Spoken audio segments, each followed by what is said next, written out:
आपके गृह जिले में भी सीटें लड़ रही है बीजेपी, किस तरीके से आप देखते हैं?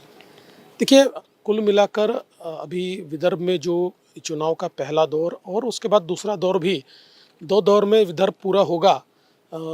और मैं जो देख रहा हूँ, एक बहुत बड़ी मोदी जी की लहर मुझे दिखाई पड़ती है। 2 सभाएँ मोदी जी की हुई है और उसमें जिस प्रकार से लोग आए हैं, एक हुजूम हमको देखने को मिलता है, एक उत्साह लोगों के मन में देखने को मिलता है।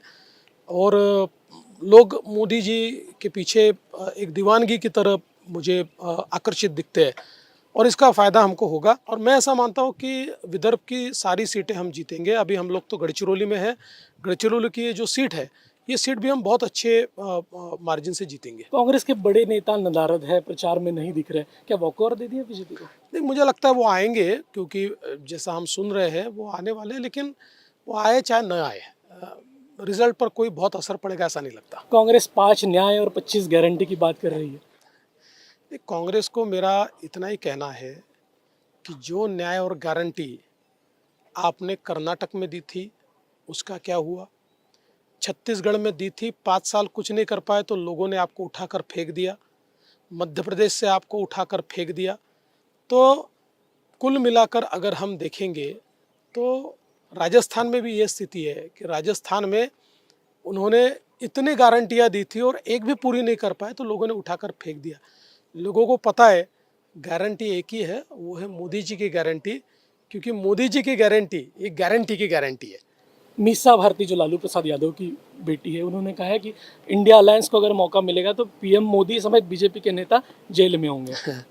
देखिए, पहले उन्होंने अपना और अपने परिवार का विचार करना चाहिए। इतने प्रकार के घोटालों में और करप्शन में ये लोग अटके हुए हैं और ये कोई हमने लगाए हुआ आरोप नहीं है, कोर्ट ने उनको सजा दी है। तो इसलिए इस प्रकार की बातें कहकर लोकतंत्र का मजाक उड़ाना, न्यायपालिका का मजाक उड़ाना वो छोड़ दे। एसोसिएट जनरल की जो संपत्ति जब्त कर दी गई थी, उसे कोर्ट ने सही ठहराया नेशनल हेराल्ड मामले में।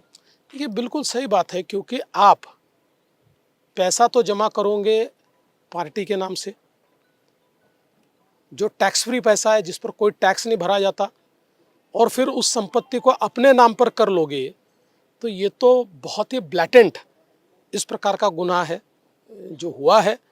ये बिल्कुल एक प्रकार का साइफनिंग है, मनी लॉन्ड्रिंग है, एक प्रकार से संपत्ति को हथियाने का ये पूरा प्रयास है। तो ऐसे मामलों में अगर कार्रवाई होगी तो कोर्ट तो उसको सही ठहराएगा ही। एक अंतिम सवाल, प्रफुल्ल पटेल ने दावा किया है कि शरद पवार 50% रेडी थे 2023 में बीजेपी के साथ आने के लिए। देखिए, मैं चुनाव के मौके पर ऐसी चीज़ों का कोई जवाब नहीं देना चाहता, पर इतना कहूँगा कि प्रफुल्ल जी कोई झूठ नहीं बोलते।